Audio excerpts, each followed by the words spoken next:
vegetarian lifestyle has been around for centuries, but before farming as we know it, Africans were known to be gatherers and hunters, eating meat occasionally. Colonizers introduced animals for consumption and commercial use, while also introducing animal diseases. The earliest recording of vegetarian life was and is a practice from the people of India, becoming widespread in the 19th and 20th century. In 1944, Donald Watson invented the word vegan to symbolize non-dairy vegetarians, but has since changed to people who avoid all animal products.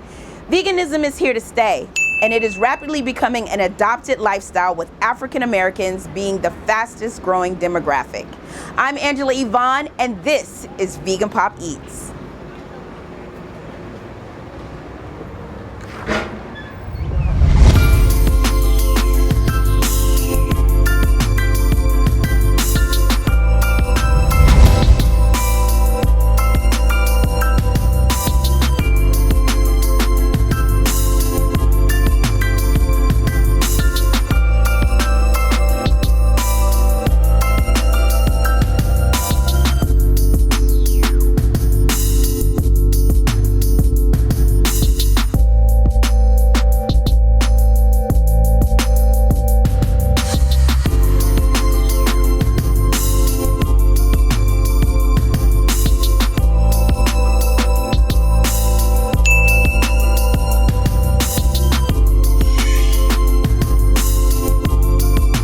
The New York vegan scene is getting better and better, especially with the addition of Belse NYC. Located at 265 Bowery, it is the largest vegan restaurant in the city. With a space that can hold over 250 guests, it has 5 unique experiences underneath one roof. And where else can you find vegan beer brewed on premise? It was ranked as the #1 vegan experience in LA, and I am so excited to check this out.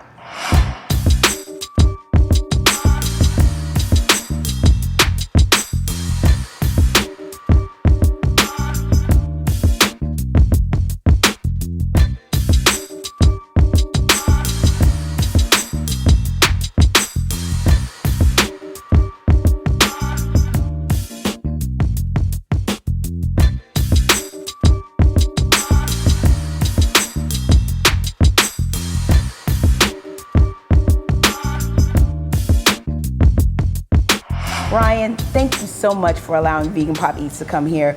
This, from what I heard, is the premier spot to be in. Belse is a special place. When I first walked in, this space is huge and it's gorgeous. Yeah, Angela, we're so happy you're here. You're right, it's such a special place. Giant, the largest vegan place in the city and brewery. Over 250 guests can fit. 250 places. Y'all know where y'all need to bring your events now. Vegan, beer. Where else do you need to go?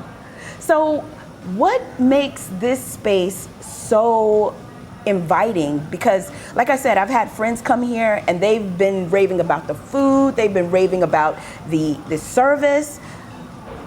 Tell me a little bit more about Belse. Like, where did it come from? Yeah, I'd love to. It's such a special place. The owners, they started out in LA with the #1 vegan spot in LA for a while. They moved to Dallas, where they are originally from, and then wanted to continue spreading plant-based food with the entire world. Next logical step, New York City, and we're gonna keep going from there. Yes, indeed. So when you come in here, what is the one thing that you, as a manager of Belse, feels that people can get here and nowhere else? What can't they get here? Oh. We have it all.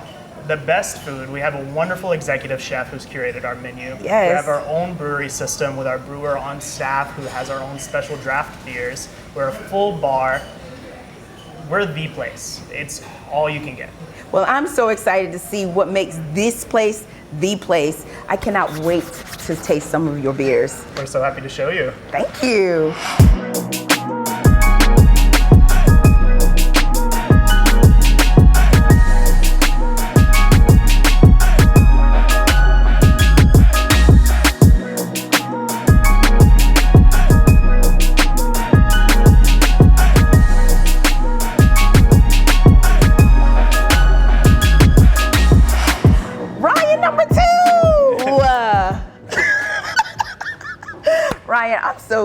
so excited to meet you because first of all, when I heard about Belse, I was excited because it's the largest space here. But then when I heard you had vegan beers here, I was more intrigued because I have never heard of beers being not vegan. So what's the difference? Well, luckily for us, beer is inherently vegan. Malt, water, hops, yeast, those are all vegan products. And really the way that you make it not vegan is by adding things to it. So here at Belse, we just don't add a lot to the beer. And everything here, you can be assured is vegan. So how long does it take for you to produce one of the beers? Depending on the style, anywhere between 2 weeks and 10 weeks. We offer lagers, which are more, international styles, and the American IPAs, the New England IPAs, we offer those as well. So it just depends on the beer style. Okay, so what styles do you carry here? Because I see so many. I see a summer wheat, I see a Citra Pale Ale, I see a blonde, and I haven't seen a blonde since I lived in like North Carolina. Oh yeah, well we have 5 beers on tap, just like you were pointing out. They're all poured from the serving tanks behind the bar here directly to the draft. So we're always gonna have 5 different styles of beer on, and it's anything, like you said, from a lighter blonde ale, we have a raspberry fruited beer, and then we also have a New England IPA. Dry hopped with 100% mosaic, so it's all of those classic aromas, and yeah, 6.7% alcohol makes it so that having 2 is a really nice way to spend your night. So what is your favorite beer? On tap right now, I'm a big fan of the Citra Pale Ale, the Sammy Citra Pale Ale. Pretty bright, fresh. It's a good representation of Citra, and yeah, 5.6% alcohol makes it so you can have 1 or 2 and still not worry about the drive home. Okay, well let's try it. Yeah, all right, absolutely. So with beer, I mean, I'm not really a true fan of beer. I'm not, but I have tasted some that have changed my mind. Do you think this is going to change my mind? I'm hoping it'll change your mind. Yeah, I mean, my job kind of depends on people drinking beer, so I'm hoping that I can convert you to a beer drinker. That's Sammy's Citra Pale Ale. Oh, so this has 5.6%, you said? Yeah, 5.6% alcohol and dry hopped with Citra hops from the Pacific Northwest. So it's going to be a little tangerine, a little grapefruit. Yeah, nice and hazy, just like the New Englands normally are. So cheers. Ooh, it smells good. Yeah, lots of hops in there. I smell the citrus. Yeah, exactly. I.e. Citra. Citra, yeah. That's good. That's good, Ryan. Have we converted you? That's good, Ryan. Good. That's good. You want to try another one? Hold on.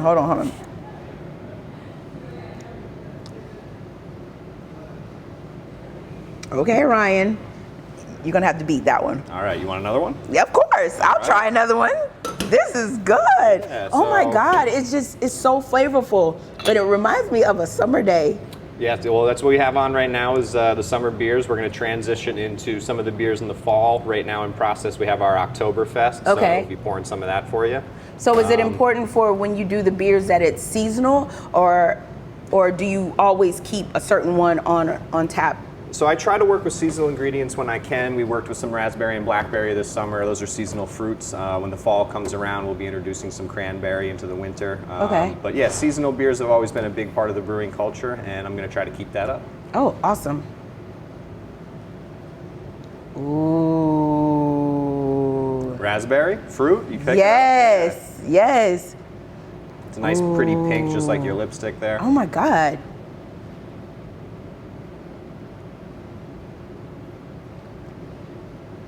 Yes. Yeah, which one's the winner? What do you think? This one. Raspberry, yeah, it's the #1 seller, so I'm not This- surprised, yeah. You gonna see me tomorrow. Yeah. You gonna see me tomorrow. Oh my Enjoy God. it.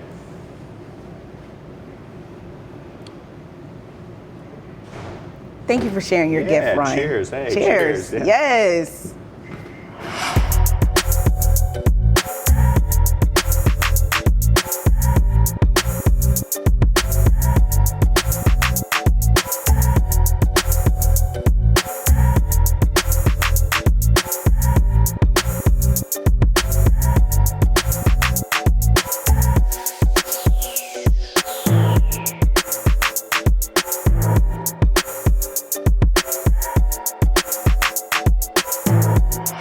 Chef Jonathan!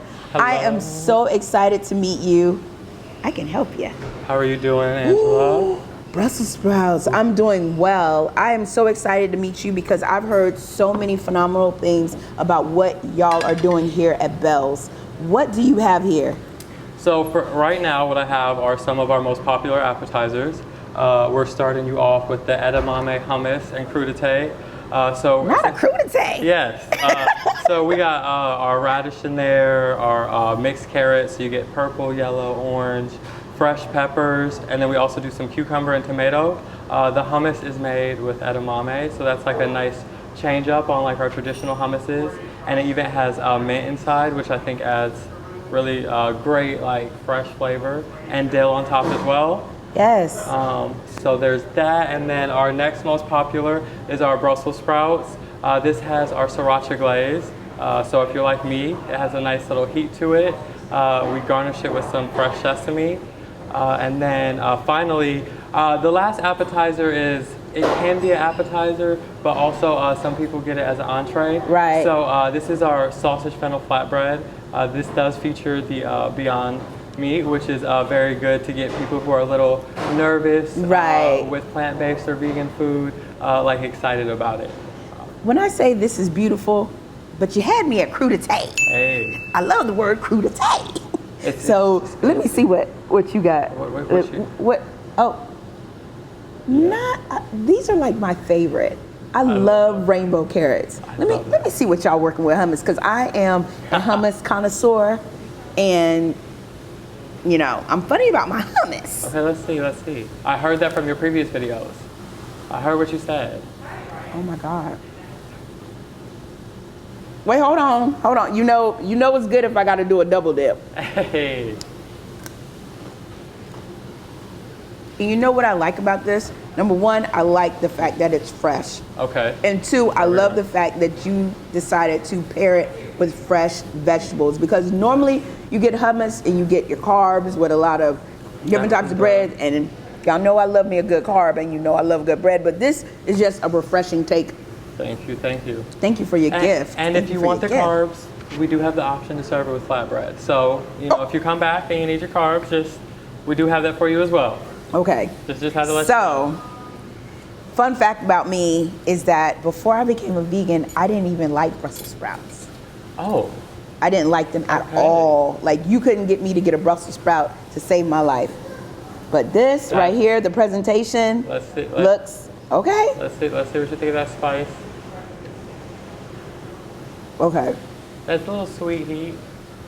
Come on, sweet heat. That's what I like. I like some Brussels with some flavor. Amazing. Thank you. Amazing. So what else do we got? Inside of the dish, or are you looking at the green oil on there? Yes. Okay, so that's just something we kind of use to add a little bit more color and brightness to the plate. We essentially take like an olive oil with parsley and a few other of our fresh green herbs, and you blend it to get a green oil. Okay. Yeah, so it's pretty. And Flatbread. That's that sausage fennel flatbread. So you got a little bit of everything on there, and that has our romesco sauce on it that is blended fresh in-house. Delicious. That's my favorite sauce. Chef Yamil is responsible for a lot of our pizza creations. Yes. And yes. Yes. That one hits. That one hits there. This one hits. Yeah, that's now this hits, but that's a hit. Something about a romesco. The way it just rolls off your tongue. So what else you got for me? Okay, so I got two of our most popular entrees. So let me go grab those for you.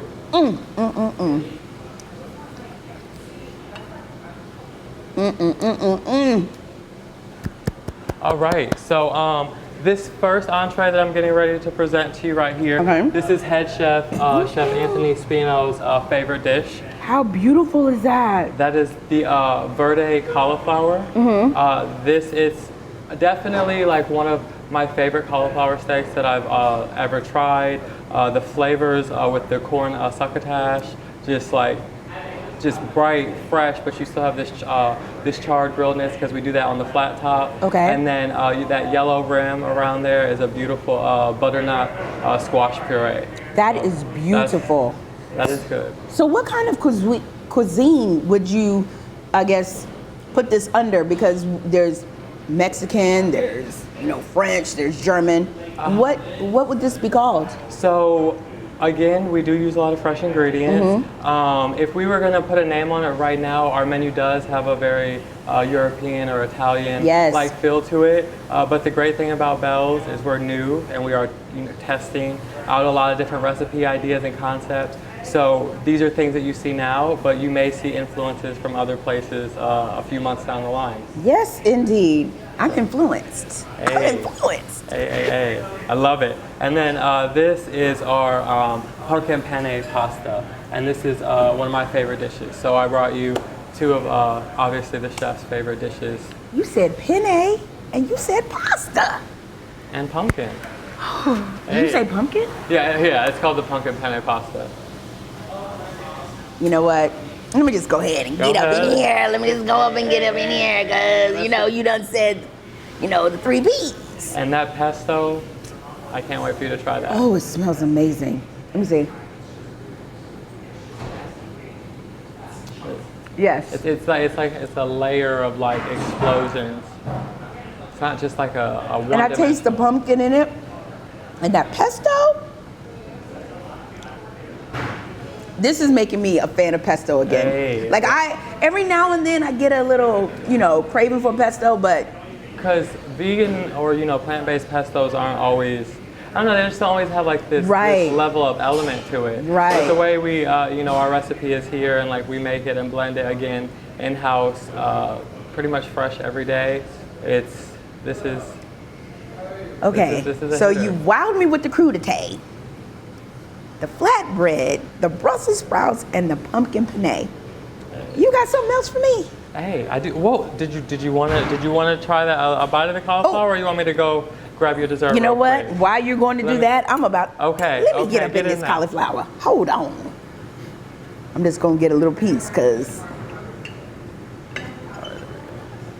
Oh my God! And cauliflower is like one of my favorite things that I could eat like every day, and won't even flinch. So let me get a little bit of sauce, cause there's nothing without the sauce. Oh my God! So what was that hitting on? I think this is my favorite. And this is, like I said, head chef Anthony loves this dish. And It's so fresh and it's beautiful. The presentation got me. Yeah, it's bright, but colorful. The food? Ooh, and we couldn't, you know, leave What is without this? dessert. So this is the latest creation. This is our olive oil lemon cake, essentially. Fresh, light. We serve it with a plant-based whip, and then just some fresh berries, and that is a candied ginger lemon on top. Wow. So, yeah. Wow. This right here, I see why everyone is raving about Belse, because the presentation, the service, the gifts, you can't go wrong. Y'all have to come down to Belse. Gotcha. You have to come down to Belse. Do yourself a favor. Treat yourself. Don't mistreat yourself, and get down here to Belse. Now, I just want to say thank you so much for your gift. This is phenomenal, and I'm about to get into this and eat. Yo. But thank you so much, Chef. Thank you. Thank you. I appreciate it. Great meeting you, Angela. You have a beautiful day. Thank you so much. You Enjoy. too. You too. How perfect was this space? And I can honestly say I'm starting to love beer a little bit more. And I will definitely be back because of the pumpkin pesto pasta. And it definitely gets the Vegan Pop Eats seal of approval. Now, I've saved this for last, and I cannot wait to dive in. But before I do that, make sure to always remember, if you can't be good to anyone else, make sure you're good to yourself. I'm Angela Yvonne. This is Vegan Pop Eats, where meat is always obsolete.